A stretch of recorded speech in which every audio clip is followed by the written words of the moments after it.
Hello guys, അപ്പോൾ ഇതാണ് നിങ്ങൾ കാത്തിരുന്ന ആ വീഡിയോ, ഐഫോൺ 17 Pro ഡിസസംബ്ലിങ്. അപ്പോൾ തൊട്ട് മുന്നത്തെ വീഡിയോയിൽ നമ്മൾ ഈ ഒരു ഫോൺ എക്സ്റേ എടുക്കാനായിരുന്നു പോയിട്ടുണ്ടായിരുന്നത്. അപ്പോൾ എന്തിനായിരുന്നു ഈ ഒരു ഫോൺ എക്സ്റേ എടുത്തതെന്ന് വെച്ച് കഴിഞ്ഞാൽ, ഈ ഒരു ഫോണിൻ്റെ ഉള്ളിൽ മദർ ബോർഡ്, ബാറ്ററി തുടങ്ങിയ എല്ലാ കാര്യങ്ങളും നമുക്ക് ഈസി ആയിട്ട് ഫൈൻഡ് ചെയ്യാൻ വേണ്ടിയാണ് ഈ ഒരു ഫോൺ നമ്മൾ എക്സ്റേ എടുത്തിട്ടുണ്ടായിരുന്നത്. അപ്പോൾ നമുക്ക് ഏകദേശം കാര്യങ്ങൾ എന്ത് ചെയ്തു, ഈ ഒരു ഫോണിൽ നിന്ന് മനസ്സിലായി. എനിവേ, ഈ ഒരു ഫോൺ നമുക്ക് എന്ത് ചെയ്യാം, ഡിസസംബ്ലിങ്ങിലേക്ക് പോവാം. Let's go.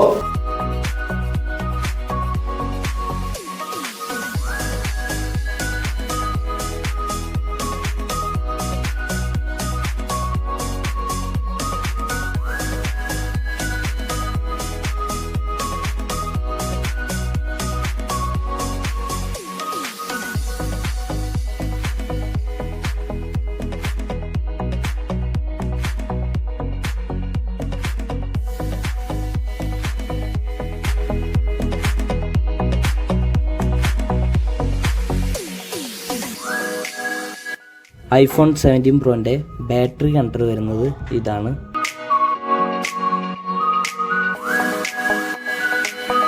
ഓക്കെ, അപ്പോൾ നമ്മുടെ ഫസ്റ്റ് സ്റ്റെപ്പ് ഇവിടെ കംപ്ലീറ്റ് ചെയ്തിട്ടുണ്ട്. ഡിസ്പ്ലേ കറക്റ്റായിട്ട് ഇന്ന് റിമൂവ് ചെയ്ത് മാറ്റി വെച്ചു. ഇനി ഈ ഫോണിലേക്ക് നമ്മൾ നോക്കുമ്പോൾ ഇതിൻ്റെ ബോർഡും കാര്യങ്ങളൊന്നും കാണാനില്ല. അതായത് ഇതിൻ്റെ മോഡലുള്ള ഈ ഒരു ഫ്രെയിമും കൂടി നമുക്ക് എന്ത് ചെയ്യണം, റിമൂവ് ചെയ്യാനുണ്ട്. ഇതിലാണ് നമ്മളുടെ വേപ്പർ ചേമ്പർ ഇരിക്കുന്നത്. വേപ്പർ ചേമ്പറിൻ്റെ തൊട്ട് ബാക്കിലായി നമുക്ക് ബാറ്ററി കാണാം. 9 വോൾട്ടേജ് അപ്ലൈ ചെയ്ത് ഇത് ഈസി ആയിട്ട് നമുക്ക് ഇതിൻ്റെ ഉള്ളിൽ നിന്ന് റിമൂവ് ചെയ്തെടുക്കാം. ഈ ഒരു ബാറ്ററി നമുക്ക് 9 വോൾട്ടേജ് കൊടുത്തിട്ട് ഈസി ആയിട്ട് ഈ ഒരു ഫ്രെയിമിൻ്റെ ഉള്ളിൽ നിന്ന് റിമൂവ് ചെയ്യാം. ഓക്കെ,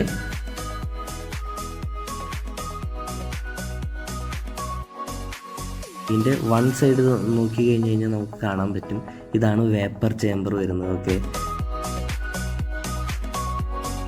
അപ്പോൾ നമ്മുടെ ഫ്രണ്ട് ക്യാമറ മൊഡ്യൂൾ നമ്മൾ ഇന്ന് റിമൂവ് ചെയ്തു. ഇതാണ് ഫ്രണ്ട് ക്യാമറ മൊഡ്യൂൾ വരുന്നത്.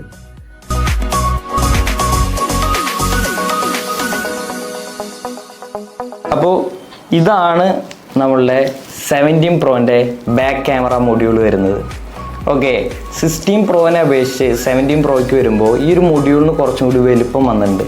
ജസ്റ്റ് നിങ്ങൾക്ക് നോക്കി കഴിഞ്ഞാൽ കാണാൻ പറ്റും. 16 പ്രോനെ അപേക്ഷിച്ച് ഈ ഒരു ബോർഡിൽ വരുമ്പോൾ ചെറിയ ചെറിയ മാറ്റങ്ങൾ, കുറച്ചും കൂടി വലുപ്പം ഈ ഒരു ബോർഡിന് അല്ലെങ്കിൽ ഈ ഒരു മൊഡ്യൂളിന് വന്നിട്ടുണ്ട്. മദർ ബോർഡ് നമ്മൾ ഈ ഒരു ബോർഡിൽ നിന്ന് റിമൂവ് ചെയ്ത് കിട്ടണമെങ്കിൽ നമുക്കിവിടെ മോഡലുള്ള ഈ ചെറിയ മൊഡ്യൂൾ, അതായത് ഇയർ സ്പീക്കർ റിമൂവ് ചെയ്യേണ്ടതുണ്ട്. ഇതാണ് ഐഫോൺ 17 പ്രോൻ്റെ ഇയർ സ്പീക്കർ വരുന്നത്.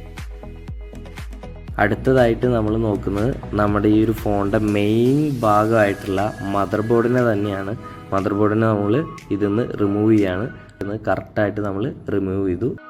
അപ്പോൾ ഇതാണ് 17 പ്രോ മദർ ബോർഡ്. അപ്പോൾ ഇതാണ് നമ്മുടെ 16 പ്രോൻ്റെ മദർ ബോർഡ്. അപ്പോൾ ഈ ഒരു ബോർഡിനെ അപേക്ഷിച്ച് ഇതിലോട്ട് നോക്കുമ്പോൾ ചെറിയ ചെറിയ മാറ്റങ്ങൾ നിങ്ങൾക്ക് ഫീൽ ചെയ്യുന്നില്ലേ? അപ്പോൾ ഇതാണ് നമ്മളുടെ 17 പ്രോൻ്റെ മദർ ബോർഡ് വരുന്നത്. ഇന്റേണലി നമ്മളുടെ മുന്നത്തെ ബോർഡുമായിട്ട് ചെറിയ ചെറിയ മാറ്റങ്ങൾ നമുക്ക് നോക്കുമ്പോൾ തന്നെ ആ ചേഞ്ച് നമുക്ക് തിരിച്ചറിയാൻ പറ്റും. ഇനി നമുക്ക് ഈ ഒരു ഫ്രെയിമിൽ നിന്ന് റിമൂവ് ചെയ്യാനുള്ളത്, ഈ ഫ്രെയിമിൻ്റെ ബാക്കിൽ നോക്കുമ്പോൾ നമുക്ക് മെയിൻ അട്രാക്ഷൻ ആയിട്ട് തന്നെ തോന്നുന്നത് ആ ആപ്പിൾ ലോഗോ പതിപ്പിച്ചിട്ടുള്ള ഗ്ലാസ് ആണ്. അപ്പോൾ അത് നമുക്ക് റിമൂവ് ചെയ്യാം. റിമൂവ് ചെയ്ത് കഴിഞ്ഞാൽ അതിൻ്റെ ബാക്കിൽ എന്താണ് വരുന്നത്, എന്തിനാണ് അവിടെ ഗ്ലാസ് കൊടുത്തതെന്ന് നമുക്ക് വെരിഫൈ ചെയ്യാം. ഓക്കെ, നമ്മൾ റിമൂവ് ചെയ്ത് എടുത്തിട്ടുണ്ട്. അപ്പോൾ ഈ ഒരു ആപ്പിൾ ലോഗോൻ്റെ തൊട്ട് ബാക്കിലായിട്ട് നമുക്ക് നോക്കി കഴിഞ്ഞാൽ കാണാൻ പറ്റും, വയർലെസ് ചാർജിങ്ങിന് വേണ്ടിയിട്ടാണ് ഈ ഒരു ഗ്ലാസ് ബോഡി അല്ലെങ്കിൽ ഗ്ലാസ് അവിടെ കൊടുത്തിട്ടുള്ളത്. അപ്പോൾ ഇതാണ് നമ്മളുടെ ഡിസസംബ്ലിങ് വീഡിയോ. അപ്പോൾ ഇതുപോലുള്ള ഇൻട്രസ്റ്റിംഗ് വീഡിയോ ആയിട്ട് നമുക്ക് ഇനിയും കാണാം. അപ്പോൾ ബൈ.